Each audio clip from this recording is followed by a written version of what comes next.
देखेंगे साथ में सिकंदर के जो आक्रमण के बारे में। तो चलिए पहले ये देख लेते हैं एक बार। देखिए फ्रेंड्स, मैं आपको एक बार स्पष्ट कर देता हूँ यहाँ पे कि हम यूजीसी नेट के लिए उतना ही सिलेबस इसमें रख रहे हैं जितना कि आपके सिलेबस के लिए इम्पोर्टेंट है। हम अननेसेसरी डाटा कोई नहीं रख रहे। ऐसा नहीं है कि मैं आपको सिकंदर की जीवनी पूरी पढ़ा दूँ, या ऐसा नहीं कुछ आपको मैं इसके बारे में पूरा आपको मैं डिटेल से पढ़ा दूँ कि वो एग्ज़ाम में आए ना। यानी कि अननेसेसरी डाटा जो किसी काम का है नहीं है, तो वो हमने इसमें नहीं रखा है अपने सिलेबस में। बस वही चीज़ें रखी हैं जो आपके एग्ज़ाम में काम आएंगी, जिससे कम समय में आपकी अच्छी तैयारी हो जाएगी, आप सारे टॉपिक कवर कर पाओगे। तो आप साथ साथ देखते रहिए, वीडियो को देखिए, लिखते जाइए, फ्री में नोट्स बन जाएंगे। अगर आपको व्हाट्सएप ग्रुप ज्वाइन करना है डेली वीडियो और पीडीएफ के लिए, तो डिस्क्रिप्शन बॉक्स में दिए गए नंबर पर कॉन्टैक्ट कर सकते हैं। सो फ्रेंड्स, चलिए देखते हैं। देखिए, भारत पर विदेशी आक्रमण और फारसी विजय। देखिए, 6वीं शताब्दी ईसा पूर्व के दौरान पश्चिम भारत शेष भारत के घटनाक्रम से अलग हो गया था और फारसी सभ्यता के साथ घनिष्ठ संबंध राजनीतिक रूप से एकमेनिड III साम्राज्य का हिस्सा बन गया। अब देखें यहाँ पे क्या बात आई है कि जब 6वीं शताब्दी ईसा पूर्व यानी कि 6th सेंचुरी BC के दौरान क्या हुआ, जो पश्चिमी भारत यानी कि जो हमारा वेस्टर्न इंडिया है, ठीक है, पश्चिमी भारत शेष भारत के घटनाक्रम से अलग हो गया। यानी कि जो हमारा पश्चिमी भारत है, जो आप ये लगाओ कि गुजरात है, राजस्थान है, ये सारे जो इलाके हैं जो भारत के वेस्ट में पड़ते हैं, पश्चिम पड़ते हैं, ये सभी जो हमारे पूरे भारत में जो अलग अलग जगह पे जो घटनाक्रम हो रहे थे उससे अलग हो गया। और इसके जो संबंध थे यानी कि जो फारसी सभ्यता है, ठीक है, जो फारसी सभ्यता है उसके साथ इसके राजनीतिक जो संबंध थे वो घनिष्ठ हो गए, इनकी पक्के हो गए। अब देखिए, एकमेनिड, यहाँ पे शब्द एकमेनिड क्या है, साइरस से डेरियस III, ठीक है, साइरस से डेरियस III क्या है, आप देखिए ये साइरस है, डेरियस III ही क्या है। जब ग्रीक ये थे, यानी कि जो ग्रीक जो लोग थे, आप वो थे जब यहाँ पे इंडिया आए, ठीक है, तो रोमन लोग थे जब इंडिया आए, तो ये उनकी बात यहाँ पे हो रही है, ठीक है फ्रेंड्स। ग्रीक तो देखिए वो तो आप वो मान के चलो कि वो तो सिकंदर था, चलो वो उसकी बात नहीं हम यहाँ पे कर रहे हैं। हम यहाँ बात कर रहे हैं जो रोमन लोग थे, ठीक है, उनकी बात यहाँ पे हो रही है। अब देखिए यहाँ पे क्या लिखा है कि 553 से 330 ईसा पूर्व तक फारस में वंश के शासन से संबंधित है। यानी कि ये जो 6वीं शताब्दी है यहाँ पे क्या हुआ, फारसी विजय हुई है, तो फारसियों का यहाँ इतने समय तक राज्य रहा। अब देखिए 530 ईसा पूर्व से थोड़ा पहले साइरस कौन है, फारस का एकमेनिड सम्राट ने हिंदुकुश पहाड़ों को पार किया और कंबोज, गंधार और ट्रांस सिंधु क्षेत्रों की जनजातियों से श्रद्धांजलि प्राप्त की। इसका क्या मतलब है कि यानी कि 530 ईसा पूर्व से थोड़ा सा पहले, ठीक है, जो साइरस था उसने हिंदुकुश पहाड़ों को पार कर लिया और कंबोज, गंधार, ट्रांस सिंधु क्षेत्र को अपने बीच में मिला लिया। बुद्ध के जीवन काल के दौरान देखिए फारस डेरियस I यानी कि के शक्तिशाली एकमेनिड सम्राट ने पंजाब और सिंध के एक हिस्से पर कब्जा कर लिया। कि जब बुद्ध जब थे, गौतम बुद्ध यहाँ पे थे, उनके जो समकालीन यानी उनके जीवन काल के दौरान क्या हुआ, जो फारस डेरियस I था, जो फारस यानी कि जो फारसी जो राजा था, ठीक है, जो फारसी राजा था, उसने क्या किया, पंजाब और सिंध के इलाकों पर कब्जा कर लिया, ठीक है फ्रेंड्स। अब देखिए 519 ईसा पूर्व कहा गया कि गदर यानी कि गंधार एक प्रांत था, यानी ठीक है। अब उन 519 ईसा पूर्व में क्या गया कि जो गंधार है वो एक प्रांत है। गंधार आजकल जो है ना, जो गांधार जो है जो भारत के पश्चिम में है, ठीक है, वो एक प्रांत था उस टाइम पे। अब देखिए हेरोडोटस इतिहास के पिता के रूप में प्रसिद्ध ग्रीक इतिहासकार 20वें क्षत्रप या प्रांत के रूप में गंधार का उल्लेख करते हैं। अब देखिए जो हेरोडोटस हैं वो कौन है, वो इतिहास के पिता है, जिनकी हिस्टोरियन है, जिन्होंने इतिहास को लिखा है। तो उनके अनुसार क्या है कि जो प्रसिद्ध ग्रीक जो इतिहासकार हैं वो 20वें क्षत्रप या प्रांत के रूप में गंधार का उल्लेख करते हैं, जिसे एकमेनिड सम्राट में सबसे अधिक आबादी वाले और अमीर लोगों में गिना जाता है। यहाँ पे आप देख सकते हैं ये कहते हैं कि जो एकमेनिड जो साम्राज्य था वो सबसे अधिक आबादी वाला था और अमीर लोगों में गिना जाता था। भारतीय प्रांतों ने 486 ईसा पूर्व से 465 ईसा पूर्व में यूनानियों के खिलाफ लड़ रहे फारसी सेनाओं के लिए भाड़े के सैनिकों को प्रदान किया। अब देखिए भारतीय प्रांत क्या है, जब यानी कि जो इंडिया के जो प्रांत हैं वहाँ पे क्या हुआ कि जो यूनानी है उनके खिलाफ जो फारसी सेना है, यानी कि देखिए जो फारसी जो सेना है उनकी और जो यूनानी है, देखिए यहाँ पे जब सिकंदर आया था आक्रमण करने के लिए, तब यहाँ पे फ़ारसी जो फ़ारसी थे, ठीक है, जो फ़ारस थे, फ़ारस साम्राज्य था यहाँ पे था, तो उनके और यूनानियों के बीच में लड़ाई हुई थी। तो देखिए जिन जगह पर फ़ारसी सेनाओं का, फ़ारसी राजा का, फ़ारसी साम्राज्य के जहाँ पर कब्जा था, तो उनको जहाँ पे जो भारतीय प्रांत थे उन्होंने उनको काफ़ी संख्या में अपने लोगों को भर्ती करवाया, अपने सैनिकों को दिया कि ताकि वो यूनानियों के खिलाफ लड़ सके। देखिए समुद्र की समस्या एक प्रत्येक की समस्या थी, ग्रीक भूगोल वेताओं के लिए पहेली, और इस शानदार देश को उनकी विजय सूची में शामिल करना। अब देखिए समुद्र की समस्या एक बड़ी समस्या थी यहाँ पे, ठीक है। अब देखिए होता क्या था कि जब भी यहाँ पे लड़ने के लिए आते थे तो यहाँ पे देखिए कि समुद्र था, ठीक है, तो ये सबसे बड़ी समस्या थी।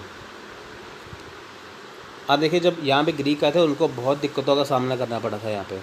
हेरोडोटस ने सिंधु का पता लगाने के लिए स्काईलैक्स के तहत डेरियस द्वारा भेजे गए एक नौसेना अभियान के बारे में उल्लेख किया, ठीक है। अब देखिए हेरोडोटस ने क्या किया कि सिंधु का पता, ठीक है, सिंधु नदी का पता लगाने के लिए स्काईलैक्स के तहत, ठीक है, आप मेरे को कमेंट बॉक्स में लिख के बताइए कि स्काईलैक्स है क्या। डेरियस द्वारा भेजे गए, ठीक है, डेरियस जो राजा है उसके द्वारा भेजे गए नौसेना अभियान के बारे में उल्लेख किया यहाँ पे। हेरोडोटस कहता है कि भारत की जनसंख्या उन सभी लोगों में से बड़ी है जिन्हें हम जानते हैं, और उन्हें बाकी की तुलना में अनुपातिक रूप से एक श्रद्धांजलि अर्पित की।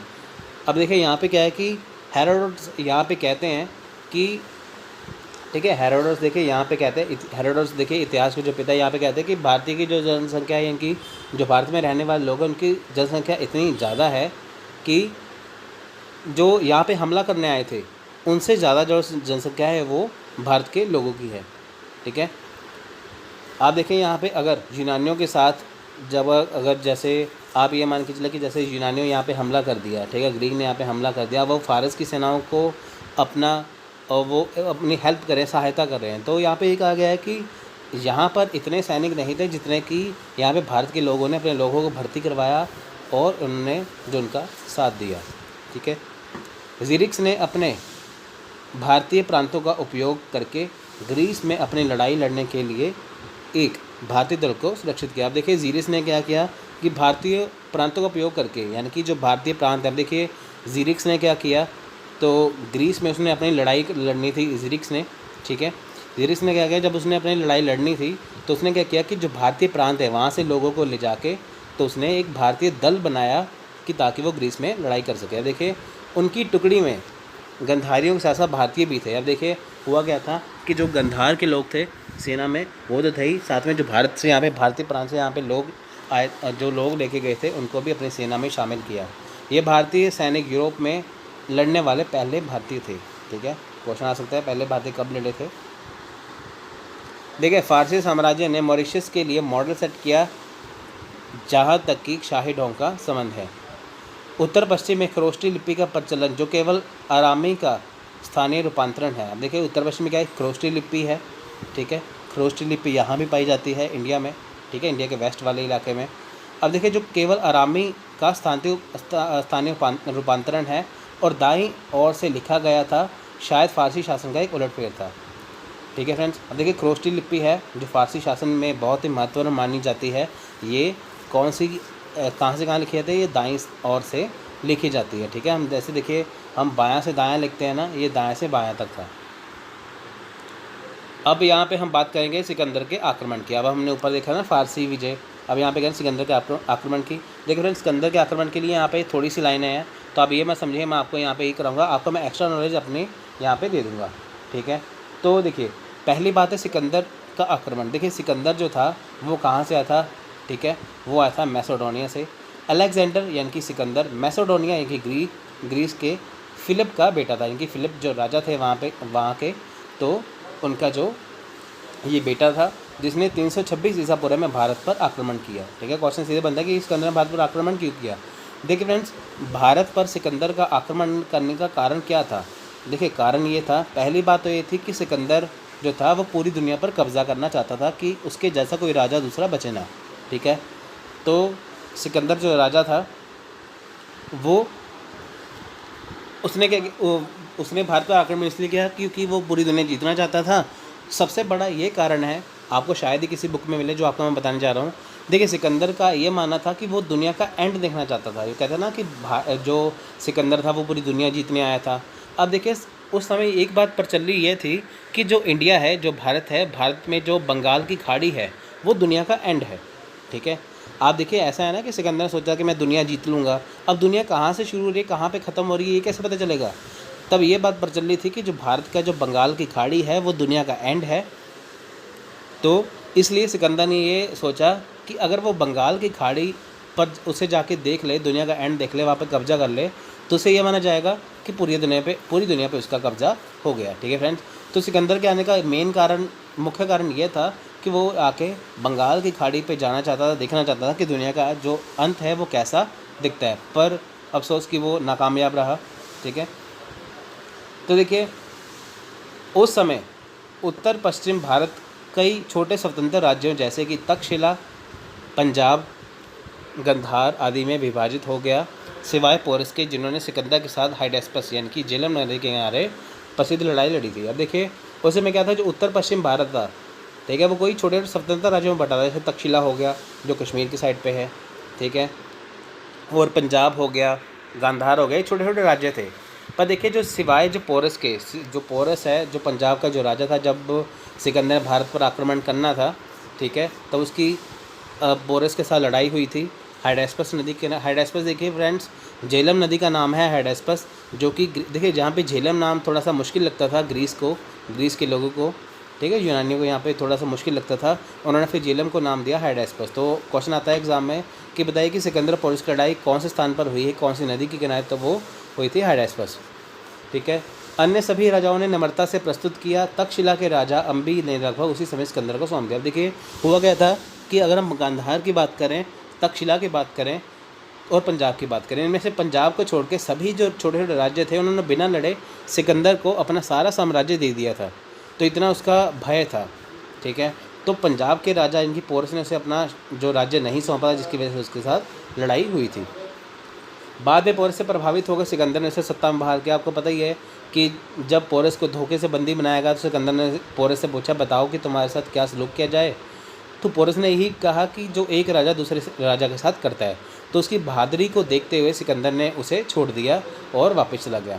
तब सिकंदर ने आदिवासियों पर कब्जा कर लिया। देखिए, सिकंदर ने आदिवासियों पर भी कब्जा किया। तो देखिए, आपको मैं यहाँ पे मेन बातें बता रहा हूँ थोड़ी सी, इसके बाद तो आप इसको चाहे लिख लीजिए, यहाँ पे लिखी नहीं है। देखिए, जब सिकंदर ने यहाँ पे इंडिया में हमला किया, भारत पर हमला किया, तो उस समय भारत पर नंद वंश का शासन था। नंद वंश के जो धनानंद है उस समय भारत के सम्राट थे, यानी कि नंद वंश के उस समय सम्राट थे धनानंद। अब देखिए, सिकंदर ने जब भारत पर आक्रमण करना था तो उसमें बहुत सारी मुख्य बातें थी उसके वापस जाने के लिए। अब देखिए, वापस वो क्यों गया, देखिए पहली बात तो ये कि उसे 10 साल लड़ते लड़ते हो गए थे।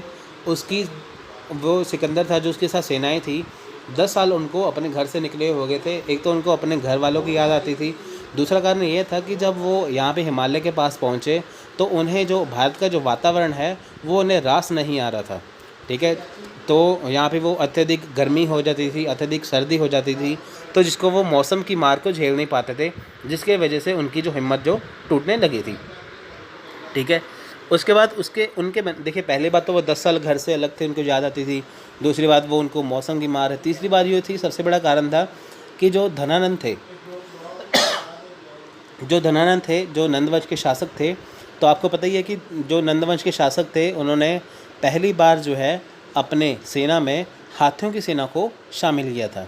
तो उनमें सबसे बड़ा डर ये था कि उनके पास 5000 हाथियों की सेना, तो इस वजह से वो घबरा गए, क्योंकि देखिए सिकंदर की जो सेना थी वो तकरीबन पैदल सेना थी।